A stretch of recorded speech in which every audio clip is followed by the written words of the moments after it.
عبد الله بن رواحه رضی الله عنه چې څنګه شهید شو کنه هلته صحابي ورمنډه کړه هغه ته جنډه راواغسته هغه راواغسته هغه آواز وکړو ای مسلمانانو جنډه خو ما راغستې خو ځان له زر امیر مقرر کړي چې دا جنډه ورله ورکړمه امیر زر ځان له مقرر کړي نبي علیه السلام فرمایلي و عبد الله بن رواحه شهید شو بیا ځان له امیر مقرر کړي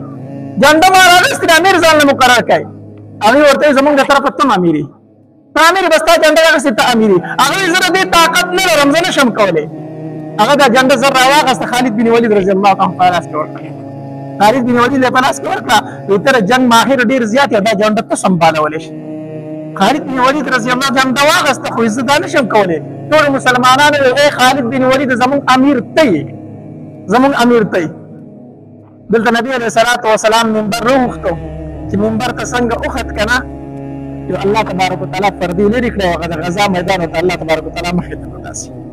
نبی علیه الصلاة وسلام فرمایل زید بن حارثه جنډه راواخسته خو شهید یې کړاله دا هغه د نبی علیه السلام هغه صحابي دی چې نبی علیه السلام په بجیتوب نیولی که نه خلک به ورته زید ابن محمد وي بیا هغه منه راله نو زید ابن حارثه شو د نبی علیه السلام ډېر زیات مینو زید ابن حارثه یې راله شهید کو جعفر راغی جعفر هغه ته جنډه واغسته خو جعفر یې عالم شهید کو وی جعفر چې دی وی الله ونه وزر وکړه په جنت کې د فرشتو سره الوزي تیار په جعفر تیار ته وي که نه الوزي ځکه دواړه منګولې کټ شي که نه د هغې په بغل کې ولا الله دوه وزرې ورکړي وی د فرشتو سره په جنت کې روان دی الوزي وی عبدالله ابن رواحه هم جنډه راواغسته خو عبدالله ابن رواحه یې رالم شهید کو چې کله نبي علیه الصلاة وسلام فرمایل که نه جعفر زید ابن حارثم جنت تلا جعفر تیارم جنت تلا چې د نبی علیه السلام خو د دوه صحابه کرامو متعلق فرمایل چې جنت تلا خو د عبدالله بن رواحه رضی الله عنه متعلق ونه ویل چې جنت تلا غلی شو ورته د هغه نه څه غلطي شوې ده کو څه غلطي دې شوې ده کو نبی علیه السلام چې داسې سر راوچت کړو د سترګو نه یې اوښکې بهېدې د سرو زرو په تختونو درې واړه کېناستل خو د عبدالله بن رواحه رضی الله عنه تخت تړلی کېږي صحابه کرامو ته تپوس کوي د الله پاک پیغمبره د عبدالله بن رواحه رضی الله تعالی دا تخت تړلی کېږي ولې نبی علیه الصلاة وسلام ورته وفرمایل د هغه په زړه کې لږ تردد راغی د هغه په زړه کې لږ شک غوندې راغی ځکه چې دی خپه نیولی شو چې مخکې لاړ شم که لاړو نه شم د هغې وجې نه د هغه تخت په څه شو تړه کېدو شو داسې کېږي ښه کله ناکله د عمل د تردد ځکه چې الله ته څومره نږدې که نه الله تبارک وتعالی دومره په معمولي خبره باندې بیا څه کېږي خفه کېږي نو عبدالله بن رواحه رضی الله تعالی عنه جنت ته لاړو خو د هغه تخت لږ کړه کېږي دا معمولي تردد د وجې نه داسې وشو بیا نبي علیه الصلاة وسلام وفرمایلو یوه ستوره چې ده نو هغه د الله تورې په لاس ورله نبی علیہ الصلوۃ والسلام فرمایل یوه ستوره د عبدالله ابن رواحه نه چا واغسته د الله تورې لاس له ورله نبی علیہ الصلوۃ والسلام ورته فرمایل خالد بن ولید چې هغه توره واغسته او دا د الله توره ده خالد بن ولید سره د الله توره ده بیا دعا وغوښته اللهم انه سیف من سیوفک الله خالد بن ولید خو ستا د تورو نه یوه توره ده خالد بن ولید ستا د تورو نه څه ده هغه ته چې دا سیف الله لقب میلاو شوی دی خالد بن ولید ته دا ورته په غزوه موتا کې میلاو شوی دی نبی علیہ الصلوۃ والسلام فرمایل یا اللهم انه سیف من سیوفک الله دا استاد د تور نه و تور د نو ته مدد وکړه مدد وکړه دا دعا وغوښته نبی علیہ الصلوۃ والسلام بیا د خالد بن ولید رضی الله تعالی عنہ پلاس کې تقریبا اته توري ماتې شو اووه توري ماتې شو او اتمه توره چې بیا د یمني توره وه هغه یې لاسته کړه که نه چې لاسته یې کړه نو 2 لاکه لښکر یې په تېښته کړو ځکه یو ورځ جنګ وکړو خالد بن ولید رضی الله تعالی چې یو ورځ جنګ وکړو که نه چې سبا نه شو د لښکر ترتیب یې بدل کړو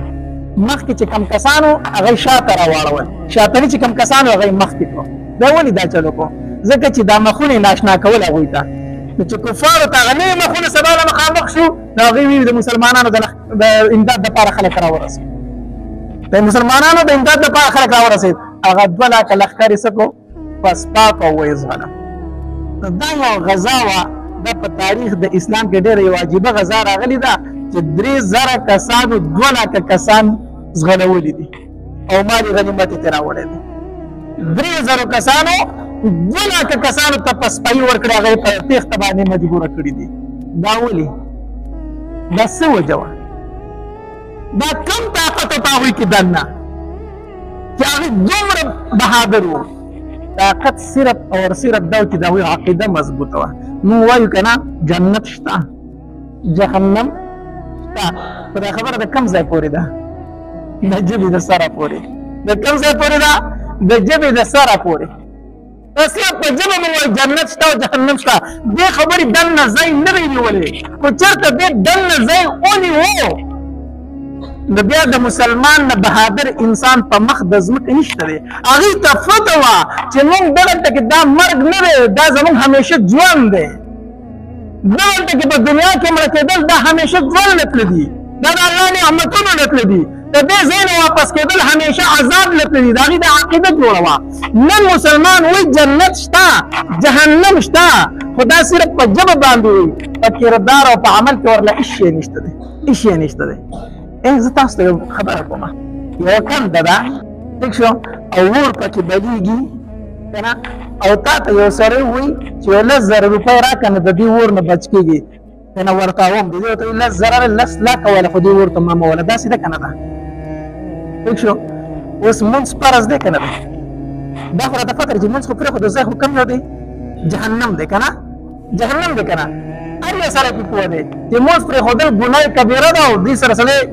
الله دې نه کړي خو الله رحم دی خو که مونځونه یې قضا کړي مړ شي جهنم ته به ځي یو د الله قانون دی یو د الله رحم دی ټیک شو نو ده ته ووایه مونځ ټایم دی او که ودې نه کړو جهنم ته ورځېږي ده د مونځ پروا شته قضا دې شي که نه څه خبره ده نو دا هسې صرف د ژبې خبرې دي که نه دي خبرې خو ده ته پته وه چې دا مونځ قضا کول اور ته وردانګلي ده به قضا کړی ده ته پته وه چې حرامه دی ګېډې ته اچول اور د جهنم اچول دي ګېډې ته ده به حرامه خوړلې وه خو ده ته پته وی چې زه دا پردۍ پوله ومه دا به په ورځې د قیامت زما په دې غاړه کې د ومې ځمکې پورې پرته وي ده به انچه ځای د چا اخیستی و خو دا صرف د ژبې خبرې دي دې په زړه کې ځای نه دی نیولی دې په زړه کې ځای نه دی نیولی اصل خبره دا ده چې صحابه کرام چې 3,200 لکو ته شکست ورکوي د هغې ایمانونه مضبوط وو زموږ ایمانونه کمزوري دي د دې وجې نه اوس د مسلمان سره او د کافر ډنډه ده په هغه وخت کې به 2 خبرې وي ایمان راوړه یا جهاد ته تیار شه 2 خبرې وي ایمان راوړي مسلمانېږي نو مسلمان شي بس محفوظ وي ایمان نه راوړي جهاد ته تیارېږه اوس موږ کافرو ته څه وایو تاسو راته څه مه وایئ ګوره موږ څه وایو نه خو تاسو موږ پرېږدوئ دا ورته وایو که نه وایو دا ورته وایو که نه فلسطین کې ورته سوال منت نه کوو دا کومه خو چې اخیستې دا ستاسو شو خو دې نورو مسلمانانو ته څه مه وایو نو داسې ورته وایو که نه وایو دغه ورته وایو وجه څه ده ولې دې حد ته رسېدلي یو صرف ایمان اسلام تر ژبې پورې پاتې شوی یقین په الله وکړه داسې خلک مې پکې لیدلی دی ما ته ټلیفون کېږي د یورپ دپاره خپل ایمان خرڅوي داسې ده که نه ده د یورپ د تلو دپاره خپل ایمان خرڅوي ما نه تپوسونه کېږي وایي مولوي صاحب زموږ نه چې انټرویو اخلي موږ ته وایي چې ولې ځئ مختلف جوابونه ورکوو خو چې دا ورته ووایو چې دلته کې موږ د دې مسلمانانو نه تنګ یو نو بیا خو په اسانه پرېږدي چې دا ایمان خرڅول دي کړي دي یورپ ته چې ځي به ستا نه تپوسونه کوي نو دوی ورته وایي موږ د اسلامي نظام نه تنګ یو دا نشو برداشت کولی موږ ځکه ځو دا ملک پرېږدو نو هغوی ورته وایي ټیک ده هسې چې ته ورته ووایي چې زه د مسلمان نه تنګ یم د اسلامي قانون نه تنګ یم ته مسلمان پاتې شوې یهودي ته وایي عیسایي ته وایي بل کافر ته وایي ما د یورپ ویزه راکړه ځکه دلته کې زه اسلامي نظام نشم برداشت کولی اسلامي نظام کې ژوند نشم تېرولی دا مسلماني شوه صرف د هغې ځای د تلو دپاره یې سره ایمان خرڅوي زموږ دغه ایمانونه پاتې شوي دي او بیا موږ وایو چې مسلمان کمزوری دی مسلمان کمزوری دی